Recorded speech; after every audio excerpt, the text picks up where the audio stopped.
हर हर महादेव। राम राम सभी को। आज हम आपको शुक्र प्रदोष व्रत की कथा सुनाएंगे। एक नगर में 3 मित्र रहते थे, राजकुमार, ब्राह्मण कुमार और तीसरा धनिक पुत्र था। राजकुमार और ब्राह्मण कुमार दोनों विवाहित थे। धनिक पुत्र का भी विवाह हो गया था, लेकिन गोना शेष था। अभी एक दिन तीनों मित्र स्त्रियों की चर्चा कर रहे थे। ब्राह्मण कुमार ने स्त्रियों की प्रशंसा करते हुए कहा, नारीहीन घर भूतों का डेरा होता है। धनिक पुत्र ने यह सुना तो तुरंत ही उसने अपनी पत्नी को लाने का निश्चय कर लिया। तब धनिक पुत्र के माता पिता ने समझाया कि अभी शुक्र देवता डूबे हुए हैं, ऐसे में बहू बेटियों को उनके घर से विदा करवा लाना शुभ नहीं होता। लेकिन धनिक पुत्र ने एक नहीं सुनी और ससुराल पहुंच गया। ससुराल में भी उसे बहुत मनाने की कोशिश की गई, लेकिन वो जिद पर अड़ा रहा और कन्या के माता पिता को उनकी विदाई करनी पड़ी।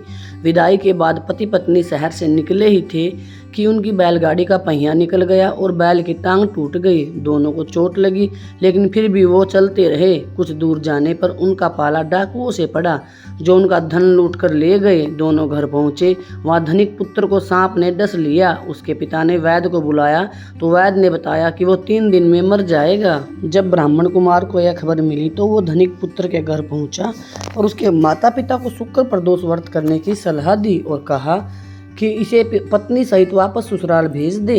धनिक ने ब्राह्मण कुमार की बात मानी और ससुराल पहुंच गया, जहां उसकी हालत ठीक होती गई।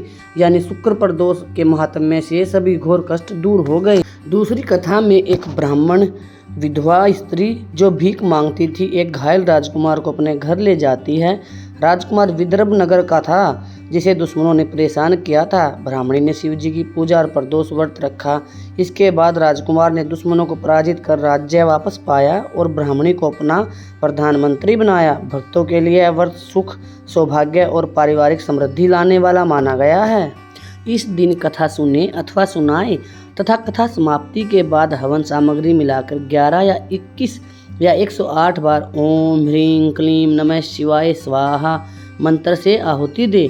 उसके बाद भगवान शिव की आरती तथा प्रसाद वितरित करे। उसके बाद भोजन करे।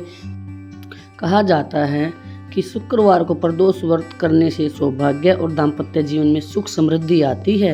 यही कारण है कि आज के प्रदोष व्रत को बहुत खास माना जा रहा है। शुक्रवार के दिन पड़ने वाले इस प्रदोष व्रत से सुख समृद्धि मिलती है। आप सभी ने अपना कीमती समय देकर भगवान शिव के शुक्र प्रदोष व्रत की कथा का श्रवण किया, इसके लिए आप सभी का शुक्रिया। भगवान शिव सभी पर अपनी कृपा बरसाते रहें और सभी को अपनी शरणागति दें।